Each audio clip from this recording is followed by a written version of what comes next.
Ladies and gentlemen, welcome back to Statletics. We have taken a break after the 2023 NFL season and the chaos that ensued, but nonetheless, we are back recording and we are happy to be here. The chaos from the past few days in the free agency has been second to none. So there's a lot that we're going to discuss, a lot of discourse to go on about each one of these signings, trades, and even the draft coming up. But what we're going to do is we're going to parse out the free agency movement by position. So today we're going to talk about the quarterbacks and the significance that each quarterback has pertaining to their team. And then from there on, we'll have one with the running backs, the wide receivers, and then the defense as well. So plenty of conversation to have. This one won't be our usual where we have, model breakdowns and all the analytics and stuff, but we're just going to have a reaction show, a discussion. We're going to grade each one of the quarterback signings and kind of give our thoughts and have a good time with it. So before we do that, Brendan, how we doing, man? I'm doing good, man. I know everybody missed me a month off, and you just can't stay away. I'm thinking next year we won't have any break, considering 2 years ago it was 2 months. This year it's 1 month, so that's what I'm thinking. But yeah, I'm really excited to talk about these free agents. I mean, I've only been alive for a short time, but this is the most insane free agency I've ever seen in just like 1 or 2 days. So it's really exciting, and I can't wait to talk about running backs, but that's not today. Today is QBs. So let's go ahead and get after it. Yeah. The implications that are going to fall into place with each one of these signings, specifically the quarterbacks alone, are huge. But for the rest of the league, nonetheless, there's so much, and the NFL is going to look so different in the 2024 season. Just seeing all of these guys in different uniforms, it's going to be weird, almost to a point. So, all right, let's have our conversations, guys. Before we dive in, comment your favorite moves. Comment, which quarterback you think is going to have the biggest effect on their new team. Let us know, who you are going to like best in their new jersey, whether you think Kirk Cousins was the best signing, whether you think Russell Wilson's actually going to make a splash at the Steelers, or if you love or hate the Baker Mayfield signing. Let us know. Drop it in the comments. We love scanning that information, and also make sure to like and subscribe. Kirk Cousins, 4 years, $180 million, $100 million guaranteed. I myself am a Falcons fan, so I am all over this signing. I am a little bit worried now because it's not necessarily the long-term solution. However, I think it immediately makes the Falcons contenders. You think about it, we were fighting atop for a division, not a great division. In fact, it might have been the worst division in football last year, but we were contending for the top spot in our division with two of the worst quarterback options that you could possibly ask for. And now that you insert Kirk Cousins into a Falcons offense with Drake London, Kyle Pitts, Bijan Robinson, now Darnell Mooney, which we'll talk about in the wide receiver show. I think it's a great signing, by the way. But an underrated defensive unit, top 15, top 10, and some underlying metrics. But these Falcons, I think they're immediate contenders. And I don't want to, my bias may be showing a little bit, but I'm trying to judge this as objectively as possible. I think Kirk Cousins was the best possible. He was the best free agent available in this quarterback class in the 2024 free agency. So pretty excited about it, and I think the Falcons are excited about it as well. Brendan, snap reaction to this signing. What do you think? Yeah, I think it's awesome, and I think that the NFC South is not soft, but softer than maybe one of the softest divisions in the NFL. And I think it immediately makes them a contender in that way you were talking about because of that reason. And, you're right. It's not long-term, 4 years. It's a bunch of money. That's a bunch of money. It's a lot of money. And we all love Kirk. You like that. I think that, barring that the Achilles doesn't give him any trouble, I think it's excuse me, I'm coughing. I think it's an immediate impact on the team with the weapons they have with Bijan, Drake London, Darnell Mooney, who I think is a really good pickup, Kyle Pitts. Like, are we finally going to see Kyle Pitts be Kyle Pitts? I don't know. We might. And it also comes down to the head coaching change, because I think if Arthur Smith was still there, it really wouldn't have mattered. But the Falcons haven't had a good quarterback in a while, since Matt Ryan, really. So I'm really excited about it. I think that they can definitely make a run. And I'm happy for Kirk. He loves the Lord. I'm happy for him. Yeah, yeah, I am too. I am too. I think after watching that quarterback show on Netflix, like he's easily one of the like my favorite guys to root for. He's just a great guy. You can't find any holes with him in his personality, and it's just extremely easy to root for. So, but again, talking about the football side of things, I think he fits perfectly with this offensive talent. With Zach Robinson being the new offensive coordinator for the Falcons, he is a McVay disciple, like you mentioned, and the Rams passing game coordinator was his role last year with the Rams. So that play action and that 2 tight end sets is going to go crazy next year with Kirk Cousins under center, and it's just like there's so much potential with this team now that Kirk Cousins is at the helm, and it's he was 4th overall in EPA per play generated out of each quarterback, and so he adds that much value. You look at what the Vikings did last year. I know they had a down year. We actually predicted they would have a down year just due to the nature of their defense. The Vikings had one of the worst defenses in the leagues, and so now that you give Kirk Cousins a much better defense, and I know a lot of people will probably be like, "Hey, the Falcons, they don't have a good defense." They do. They really do. Go look at go look at the stats, go look at the numbers, and look how they performed against certain teams. And they do have a top tier defense. I mean, and so I'm excited to see Kirk Cousins have everything he needs. I think this will answer the question. I think Kirk Cousins, the narrative has been give Kirk Cousins this, give Kirk Cousins that. Can he actually win? Primetime Kirk. We know the fallacies of primetime Kirk, but now like this is do or die for Kirk Cousins. He has every offensive weapon he could have asked for. He has the defense to support him on the back end. He has the offensive line to hold up in front of him. He's got the run game to do so. He's got the coaching to do so. This is it. This is the chance for Kirk Cousins to go out there and solidify himself as an elite quarterback. Right? I think he knows this is it. And I think that when his contract expires, he'll probably retire just because he's got a family. And so I think it's awesome. There's a lot of potential here, and is he a Hall of Fame quarterback? Wait, what? What'd you say? Is he a Hall of Fame quarterback? He can. He's fire. Dude, he can be. Depending on what happens this year, absolutely. I think he can be. I think like let's say in the span of 4 years, he brings the Falcons 1 Super Bowl. I think he is immediately a Hall of Famer. Immediately. I think so too. If he brings the Super Bowl. But even if he's a like conference contender in the NFC, or at least almost, I still think that he'd be able to get one. But if he gets a bowl, absolutely. Yeah, and even if he makes a couple playoff pushes, like deep runs, should be considered. Is it a sure thing? No. I mean, there's a lot of other quarterbacks who have gone the distance or have just as many accolades, that are sitting in his spot. But this is his chance. The point is this is his chance. And so, I think we can certainly say it's an improvement. I think we can certainly say that the Falcons are contenders. Like one thing that when I try and gauge these is like one thing I ask myself is like, is this an immediate improvement? Yes, it is. Okay. Are they contenders now? Yes, they are. I think Kirk Cousins being under center for the Falcons puts the Falcons in immediate contention, not only for their division, but the conference and potentially even a Super Bowl. Think about it. They have all the weapons. They have on both sides of the football, and they have the offensive line that hold up. They're one of the top 10 best graded offensive lines in the league last year. And of course, they have young talent everywhere.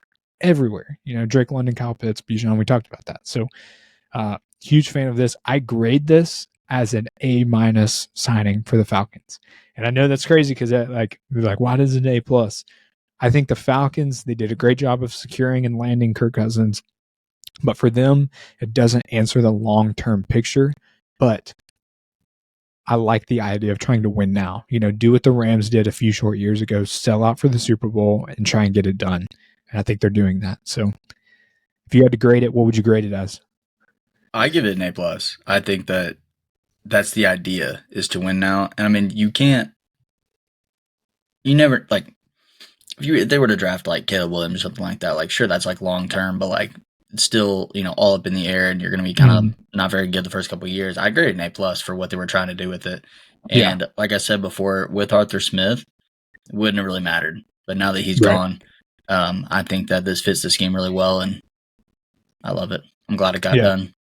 Yeah, I don't want to spend too much time on Kirk Cousins, but the last thing I will say is also think about the conference that they're in. Kirk Cousins being on the Falcons now elevates the Falcons to easily be favorites to win the division.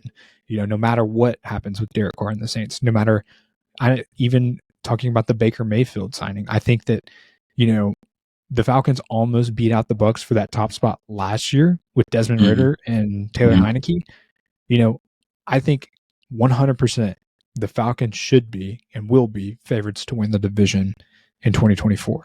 No doubt. So I think they get it done. I do too. So love it. Of course, I'm biased, so take that with a grain of salt. But bias. I do think it was a good signing nonetheless. Okay, let's flip it over to somebody a little bit more polarizing, a little bit more discourse to go on and conversation to have. Let's talk about Russell Wilson signing the veteran minimum to go play for Mike Tomlin and the Steelers. Now, this was certainly a surprise a little bit to most, if I had to guess, just really because nobody knew what would happen with Russell Wilson. And there's a lot of ambiguity around him because he has to answer the question, does he still have some juice in the tank? Ever since he left the Seahawks, we've seen just these horrible versions of Russell Wilson that nobody ever thought we would ever see. He was such a dynamic quarterback with the Seahawks. He can make plays with his arms and his legs. He was one of the best deep ball throwers in the entire league.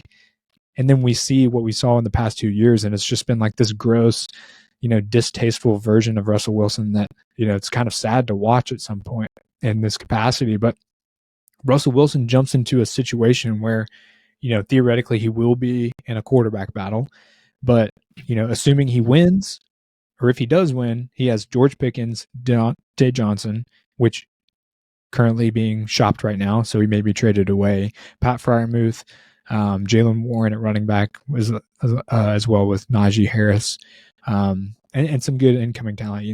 Mike Tomlin is one of the best at developing young talent in the entire league. We've seen that over the past 2 decades. But Russell Wilson coming in on the veteran minimum to the Steelers in a tough division, probably the toughest division in the league. What's your reaction? I know the Steelers are your team. Tell me how you feel. Yeah, I like how we get to start with both of our favorite teams. I was actually on the phone with my dad when I heard the news, and I'm like, oh my God, we got Russell Wilson. And I kind of like it, to be honest with you. Now, really? I know his legacy was kind of tarnished, or was tarnished after the biggest deal ever, and then he was just horrible. But I think he has some more in the tank, and I also want to say that I hope he's the starter. I know it's a quarterback battle, but Pickett sucks. And I think that it's 100% an improvement with him at the helm, especially with Mike Tomlin. If you think about it, the Steelers have been like dog shit the last couple of years, like terrible. But they have a winning season every year. So you insert Russell Wilson, who has history of being this like awesome quarterback, top tier quarterback, and for most of his career. And now you put him under this Mike Tomlin offense. And I also love how they signed him for the vet minimum. So they saved a whole bunch of money. A whole bunch of money on a big time quarterback, so they can go and add additions elsewhere, which they need on the offensive side. Now, I'm not going to talk about it, but we also signed Patrick Queen, and that's the best thing I've ever heard in my life. Yeah, that's huge. That's crazy. That is so crazy. But anyway, yeah, I think it's definitely an improvement, and it's a really tough division, right? You got the Ravens, you got the Browns, you got the Bengals, then you've got the Steelers. But they compete and contend for a playoff spot every single year.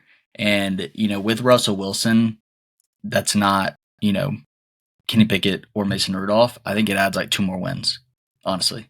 I don't think he's washed. I think he was in a bad situation. And I think that he knows his legacy is on the line here. And that Tomlin sits him down and they get a good game plan and they go get it done.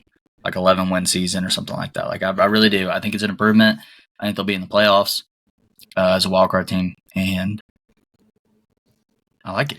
Yeah, my concern is, with the Broncos, we saw the Broncos locker room. There was some mixed reception of him, and some bad chemistry per se, just because Russell had this element of, he was kind of superior to everybody, and I mean, I'll just shoot it straight. And so I'm hoping that his time with the Broncos humbled him a little bit, because that was some of the worst quarterback play I've seen in a long time. So bad. He qualified at 29th overall in quarterback EPA per play generated. And when you do that with Jerry Jeudy, Cortland Sutton, and Sean Payton calling the plays, that's bad to say nonetheless. So I think that, I'm hoping that him being humbled to some capacity will motivate him.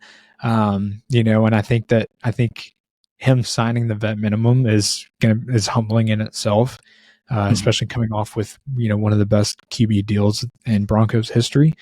Yeah. So, I mean, he doesn't need the money. Exactly. Yeah. He doesn't need the money. If you're a Steelers fan, that's got to be somewhat motivating and comforting, knowing that he's coming in, like he's coming into play. And you think about it, no matter how gross the Steelers are year in, year out, no matter how disgusting their play may be, especially on the offensive side of the ball, they're playoff contenders. Every year, no matter. It's nasty. It's nasty, but yes. And I saw something crazy where, like, in the majority of their games that the Steelers won, they were outgained on the offensive side of the ball. Like, how do you do that? It just blows my mind. Like, they got this way of, like, dragging teams to their level of play. Like, they bring other teams down. And so, I think Russell Wilson, the potential's there. I think the ceiling is higher. But I can't say it's a surefire thing just because the past 2 years of Russell Wilson have been dog shit, just to be frank. So ceiling is higher, certainly. And so contender, maybe, could be, but they live and die by their defense. Like, I know we're diagnosing how the quarterback does, but I mean, right. I think with this team, it doesn't really matter. They're going to live and die with Patrick Queen and TJ Watt. But so the interesting thing about this situation too, the last thing I want to cover on Russell Wilson is Arthur Smith is their offensive coordinator now. And we know how frustrating that can be to watch an Arthur Smith called offense. I know, at least as a Falcons fan, I have suffered the past couple of years having to watch Arthur Smith waste guys like Drake London, Kyle Pitts, Bijan Robinson, and so forth. So the reason I'm not higher on this as well is because I'm going to need to see Arthur Smith, and I'm hoping that Mike Tomlin will just be like, hey, dude, use your stars. Don't be retarded. Yeah. Just do your thing and use your stars. So I think Arthur Smith being back in the OC position without the power to be able to rotate players in and out at will do better. There's some checks and balances there, but that does concern me. That, asking the question, is this an improvement? I think so to the team, just because there's going to be healthy competition at the quarterback position. You have options now, or your options aren't, Mason Rudolph or Kenny Pickett. You at least have a better option, but in totality, like, I can't say it's a huge improvement. So I hope they shock me. I do hope that Russell Wilson gets back to his prime, because I truly think he was one of the greats when he was playing with the Seahawks. So if I were to grade this for the Steelers, I mean, I think it's a B-, just because the contract's amazing. You're paying the vet minimum for a guy who has won a Super Bowl before. If I was the Patriots, I would have been a little more patient, or the Steelers, excuse me, been a little more patient and see what I can get in maybe the draft or, something else along the lines. But, still solid nonetheless. You bring in some healthy competition and a guy who once was a top 5 guy in the league. So I actually don't hate the Arthur Smith ad as the OC, because he'll be held in check. Because if you remember, he led the Titans to the number 1 seed in the AFC when he was their OC. I know they had Derrick Henry, but still. In the draft, like I've said the last 5 years, they need to just draft like 8 offensive linemen and just have a sick O-line. And if they do that, it'll take care of the rest the way Arthur Smith wants to play. Yeah. That's really all I want to say about that. I don't hate it, but I grade it. I'll grade it one higher again. I'll grade it a solid B. Okay. Just because of all the money that we saved with getting a veteran, used to be star quarterback, and I think that he has an opportunity here with a change of scenery to not get back to the way he was, but to definitely be better than what he was at the Broncos. For And sure. I'll say with Arthur Smith, I mean, they don't require the quarterback to do a bunch of stuff. So, like, he doesn't have to be amazing in order to get in this. But I think he'll be able to make those throws that Desmond Ridder and Marcus Mariota couldn't do. So, I'll grade it a B. Go Steelers. Okay. Yeah. Fair. That's a fair grading for your own team. So I like it. Let's pivot over. Guy who was signed back to his original team, Baker Mayfield, he signs 3 years, $100 million, 50 of it guaranteed. Now, I think this was the right thing to do for the Bucs. Just considering the scarcity of QB talent right now in the league. And especially where they are in the draft position, they were in the playoffs, they made a run. And so they don't have, a top draft pick where they'll get a guy like Jaden Daniels or Drake May or something. So I think it was the smart thing to do for sure. And, considering it's only 3 years, it's not like they're locking in long term or anything. But it's interesting because my reaction to this was like, ooh, man, $100 million, Baker Mayfield, like, I think Baker Mayfield caught a lot of heat, and I think he was disrespected to some capacity, and I think he, has the ability to be a starter in the league, and he proved that last year after making a run. But my concern is Tampa Bay is bringing back a new offensive coordinator, and so he's Liam Cohen, and I don't know if you remember this, but he was the guy that left the Rams, went to Kentucky last year, in Kentucky, like in college, like football team, Kentucky Wildcats. And he was supposed to be the messiah for the Kentucky Wildcats. And he was going to like mold Devin O'Leary into this Heisman quarterback. And they did nothing.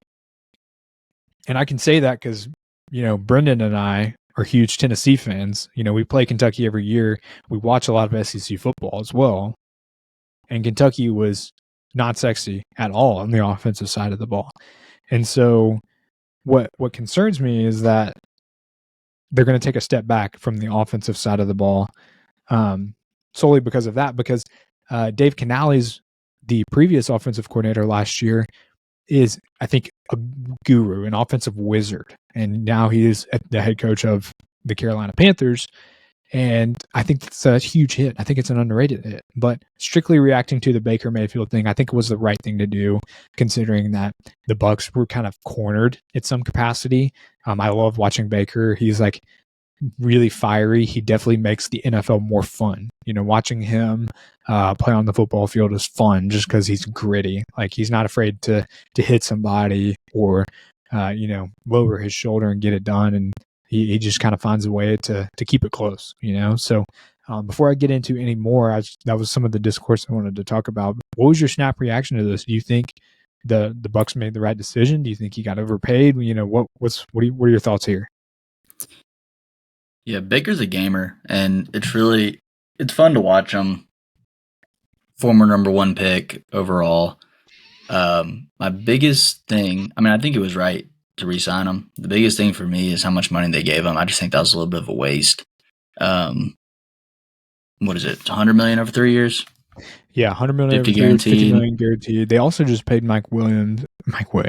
Mike Evans. My head's going all over the free agency. But yes, so they signed. So Baker will at least have one weapon as well, but it's a lot of money. It's a lot of money. It's weird because he just re-signed, so we don't have like all this new stuff to talk about with the new team. But the offensive coordinator change is pretty big because I think Baker excelled the way he did because of the way that the games are being called. And if I don't really know who Liam Cohen is, but I'm familiar with how he did at Kentucky. And if they run that style of offense, I just don't think they'll succeed, really. So I think that has the biggest hit on Baker. And if they change it up and it's not what they were doing last year, then I think it's not going to be as good as last year. I think they paid him after seeing this year, and I don't think they're going to get that every year from now on. Yeah, with this new offensive coordinator change. So, I mean, as far as improvement or not, I would say no. I don't think it really improves anything. Sorry. No, go ahead. I was going to say the Bucs, they still surprisingly have a lot of cap space. Not a lot, but some leftover cap space, I should say, with about $7 million, give or take. But, what they're going to do with some of the rest of their offense, and they have a lot of defense to restructure. They surprisingly struggled on the defensive side of the ball. So it was a lot of money, and yeah, I kind of agree. I think it was a little much, but it's the right thing to do. I think that it's just tough because think about it. Last year, the quarterback position, that was one of the worst years that we've seen in recent memory in regards to quarterback performance. Mm-hmm. Even I know that, the numbers were still great and yada, yada, yada, but you think about it, think of it as like inflation, with the new rules in the league, the way that the league is tailored to offensive play, we're going to see a bit inflated numbers for the quarterback position. But in reality, the quality of play that we got on the field last year was not that great. And so I think that's where I kind of, pivot back and say that Baker Mayfield signing was good, albeit a little more money than I would have expected. And even though they did overspend, in my opinion, I think it was the right thing to do because good quarterback play is so hard to find right now, and they can get that out of Baker. And sometimes it might not be great, sometimes it might be, but for the market and what it is, and there's no slam dunk anymore. There's no guarantee out of the draft anymore. Bucs did the right thing, and I'll still grade it as a B minus, but I think inherently they were cornered and there's nothing else they could really do unless they did a blockbuster trade. And I don't think they have the draft capital to do that or any sort of, other means of doing so. So I think it was right. It's just the market. I mean, it was right. It's just the market. And Baker doesn't seem like a guy who'd be like, oh no, you can pay me a little bit less so you can give me more weapons. He doesn't seem like that type of guy. So it was just the market, and that's how it ended up. I think I'd grade it. I don't know. I mean, I just think it's kind of like a stalemate. I mean, I'd feel like a C. I don't really think that it was really good or really bad. I just know that they have less money to work with. So we'll see. And I mean, they wouldn't have been able to get anything out of a trade. Like if they traded Baker for draft picks, I mean, no one's going to take Baker to be their franchise quarterback. So that's just really about all they could do. So they got it done. And we'll see how it plays out. For sure. And, and we're tough graders, for those watching. So don't go in the comments and freak out. Oh, he gave Baker a C. We're tough graders. It'd be stupid if we gave everybody A's and B's. Then our grading system wouldn't be relevant. It's all relative to what's going on in the current landscape of everything. So is what it is. So let's talk about a fun one. Let's pivot towards Sam Darnold signing with the Minnesota Vikings on a 1-year deal. I think it's going to be around $10 million, give or take. So Vikings replacing Sam Darnold or Kirk Cousins with Sam Darnold. Now, I'm assuming that he'll be the starter, but there's no guarantee that, they can still do something in the draft, trade, whatever. But I'm just guessing that Sam Darnold's going to be the starter unless they wanted to, ride Josh Dobbs again or go with the rookie last year.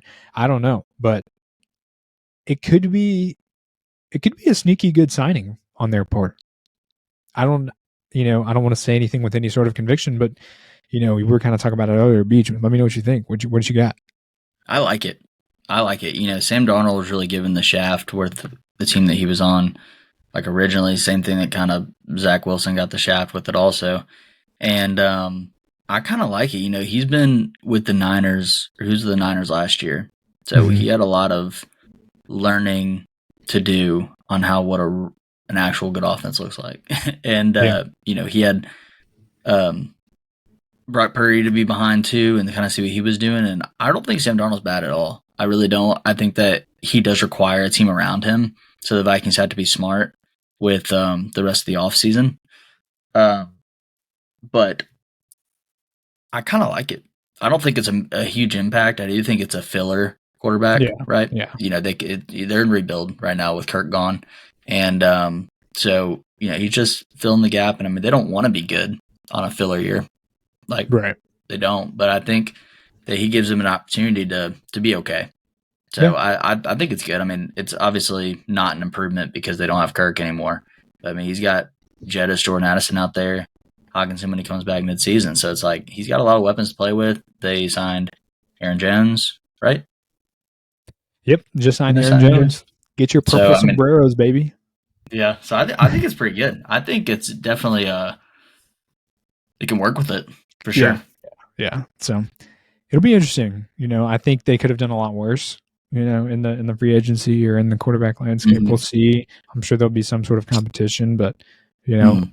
I think their intent of signing him was for him to come in and battle for the starting Yeah. position. So we'll see. We'll see how that play out. Another big one that is going to be interesting is Gardner Minshew. He signed with the Raiders, 2 years, $25 million. That's a pretty big contract for a guy who some people are already deeming as the backup. And I know that the Raiders already stated their intentions to draft a quarterback. But with this signing, I mean, would it surprise you if Gardner Minshew was the starter? I mean, let's think about this. Let's think about if a certain prospect falls to the Raiders in the draft, where maybe they're thinking of taking one of the top 5-6 quarterbacks, but a certain somebody lands to them that they're just like, I can't pass that up. Then they have the ability to take that certain person and be able to say, hey, we'll just ride Gardner Minshew. He had a successful season with Indianapolis last year. So why not? I mean, Raiders are sitting at pick 13. I don't really know off the top of my head who that would be in particular, but in that instance, and even if they do take a quarterback, let's say that they draft somebody and they want to develop him while they start Gardner Minshew, then that's obviously an option as well. So this one is interesting to me because I don't want to write him off as the backup. I think he could earn his way by playing. The Raiders should not take a quarterback at 13. That's a complete waste. If you're not going to take one of the top 3 quarterbacks this year, then I don't really think you should. Just my opinion. But that's a pretty big contract. So yeah, I I ride with Gardner. I've been rocking his facial hair recently, and he's completely fine. I mean, he's started games the last 3 years, and he's plenty fine. I think it's a really good signing. I think it's another filler year type deal. So I think they could be looking at quarterbacks next year or the year after that.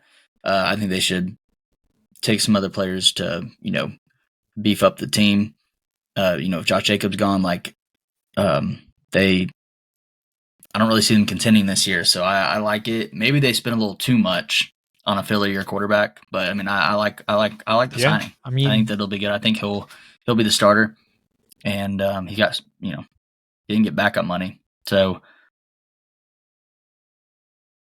I like it. Yeah, it'll be interesting. So that'll be a fun one to watch. And I obviously, like you mentioned, I'm a huge Gardner Minshew fan. He's one of those guys similar to Baker Mayfield that's just fun to watch on the football field. Mhm. Like, sometimes it's reckless, but a lot of the times it's fun. So never a dull moment watching Gardner Minshew play football. So we got a couple more that are, more so backup guys, but we wanted to touch on really quick. We had Jacoby Brissette signed with the Patriots 1 year, $8 million. I think this kind of brings this similar energy, maybe not as much certainty as the Gardner Minshew thing, where it's like, hey, they have the ability to, they're sitting at 3, but they have the ability to potentially pass up on a guy. Say Marvin Harrison makes it to the Patriots, and you have Caleb Williams and Jane Daniels off the board, and they were really hoping to get Jane Daniels at the 3 spot, but Washington plucks him before he falls to 3. Then they have the security to take Marvin Harrison, roll with Jacoby Brissette for 1 year, and figure it out, or make a move on Justin Fields. So I think it's a good thing, but I think this is more of a backup type of role. And, Gerard Mayo and Jacoby Brissette have some history, as Jacoby Brissette was on the team when Gerard Mayo first started coaching for the Patriots. So it could be just a good cushion. Any thoughts, or just roll with it? Yeah, first of all, I think it's awesome. I don't know if people normally think of it this way, but Gerard Mayo is a middle linebacker for Tennessee Vols. And Yep. whenever, he's at the helm now, right? So he knows what the most difficult offenses to stop are. And I think that's actually really cool if you think about it that way. And I think he'll be able to really build an offense that'll be able to expose some defenses. I do think that it is the same kind of a filler pick. It's only $8 million, 1 year. It's not that big of a deal. Jacoby has also started plenty of games in his career and is very serviceable. But dude, I would love if they would get Fields and then Marvin Harrison. That'd be so cool. Yeah, that'd be awesome. That would be fun. And it's definitely something that they could do. I do think that if Jaden Daniels falls to them, that would be awesome too if they don't get Fields. But I'm going off track here. Pretty good pickup. Backup status, but he's serviceable in starting role. And I think the main driver too was Alex Van Pelt is now the OC for the Patriots, and he was formerly with the Browns just last year. So he's bringing in as well. Alex Van Pelt being the OC. Okay. Jameis Winston signs with the Cleveland Browns, speaking of. And this one is fun because I love it. I love putting the short leash on Deshaun Watson. I don't know what the status is with Joe Flacco and whatnot, but assuming that Deshaun Watson comes back, takes a starting role, and starts off the year as a starting quarterback, pulling in Jameis, I think that Jameis actually has the talent and ability, maybe not the decision making, but that can be tuned a little bit, but the talent and ability to be a starter in the league. And I think that this is actually a fun story if Deshaun Watson doesn't get back up to speed. Say it's Jameis instead of Joe Flacco that steps in for Deshaun. This suddenly gets very interesting. It gets really interesting. So I actually love that. I think it's a B+ signing for the Browns, all things considered, and with there still being some ambiguity around Deshaun Watson and what that situation is going to look like. It's fun. It's fun, and that's what we're looking for. I think it's much of an improvement. Maybe to the back end of their roster. Does it make them any more contenders than they already are? No, but it's a good safety net, and I think it'll spark good competitive, competition in the locker room between him and Deshaun. What do you think? Yeah, it's really important to have a serviceable backup on your team. Absolutely, and these ones that we're talking about have all been starters before, and I think it's a great signing. Jameis is hilarious, and he's plenty serviceable at the starting role. If Deshaun wasn't up to speed, Deshaun should just go away. Dude has no business being in the NFL anymore. And, I think it could potentially elevate this offense if Deshaun isn't up to speed. So I think it was a really good safety net, like you said. And your rating was pretty on point with it also, even though we're talking about backups now. But yes. Yeah. So for the rest of the backups, we have Tyrod Taylor signing with the Jets, which I think was a solid signing on the Jets' behalf, so they don't have to suffer through Zach Wilson anymore if there were something to happen to Aaron Rodgers. So I actually think that was a pretty fine signing. Nothing of significance. They're not more contenders than they already are. They're much of an improvement. Sure, yes, anything's an improvement over Zach Wilson at this point. And then Drew Lock signed with the New York Giants, 1 year, $5 million. They just needed a backup guy, that plain and simple. I'm not going to break this one down. There's no point. I think they're going to maybe ride Daniel Jones out. If not, they may draft somebody or pull somebody else in. But I think they're at their wits' ends with Daniel Jones, even though I still would ride Daniel Jones over Drew Lock, especially for the contract factor. It'd be embarrassing if you signed Daniel Jones to the contract that they signed him to and then played Drew Lock over him. You know, owners have too much pride to do that, so that won't happen. Okay, let's end this one with a bang. Talk about the last big thing to happen in the quarterback market. Justin Fields. We have 44 days left until the NFL draft, and we can assumingly say that Caleb Williams will be a Chicago Bear. Now, the question remains, what happens to Justin Fields? And with the shakeup, it kind of closes a little bit of uncertainty. You know, we had the Steelers who offered but rescinded their second-round pick. We had the Falcons who were interested but now signed Kirk Cousins. And now that leaves us with, just a few teams. And, the Vikings, maybe they signed Sam Darnold. They already have their things covered. So we leave with like the Redskins who may be interested, but they're at pick 2 in the draft. Mm-hmm. So I can pretty much bet on them taking a quarterback, especially with Cliff Kingsbury coming in. They want a fresh start. Patriots, maybe? Is that the favorite? I don't know. There's so much. I think it should be the Patriots. I like the Patriots. I do. My top 2 would be the Patriots and the Broncos, maybe. Just given the nature of what's going on right now, he could come over, and I don't know how much the Broncos would be willing to give up for Justin Fields, but if he's coming cheap, seemingly cheap now, then why not? Why not the Broncos just take a chance? I think they're Fields is a free agent, isn't he? No, I think he's still got to be traded. Oh, does he? Yeah. Well, that's going to be tough. He might not go anywhere then. I mean, there's got to be a really team that's going to come in and because I don't know who's going to give up like important picks. I mean, maybe for like a third. Yeah, if somebody can get him for cheap, you can see an underrated team like Seattle, coming in and grabbing him, letting him sit under Geno Smith for the next 2 years until his contract wears off, and then come in. I'm not going to put it past any of these teams who already have quarterbacks that may want to spend some time or some cheap draft capital and just take a risk, because I do think Justin Fields is worth the risk. Do I think he may not live up to the potential and the hype that we once gave him, but he's a project and could be a fun one at that. The longer it goes, the cheaper he'll get. And True. I think that a team could really, really benefit. Like the Patriots give like a, 2/7 or a 6 and a 7th or a future draft pick, and get Fields and then get Marvin Harrison. That's what I want to happen personally. But yeah. And I can even see somebody like the Saints, just like they come to wits end with Derek Carr and they're like, hey, Fields, step in. You can be in a contender, have a chance to do a lot over here in this crappy division. We have a good defense and we have a handful of weapons that, are at your beck order. So worth a shot. You never know. I mean, crazier stuff has happened. So, but we'll see. Mm-hmm. Now it's a big guessing game. And I feel like even though the options slimmed down, the uncertainty and the ambiguity just grew, because it's like, wow, a lot of the teams that I thought Fields would go to, or they would make a move on Fields, are out of the question now. So yeah, it'll be fun to watch. It will be.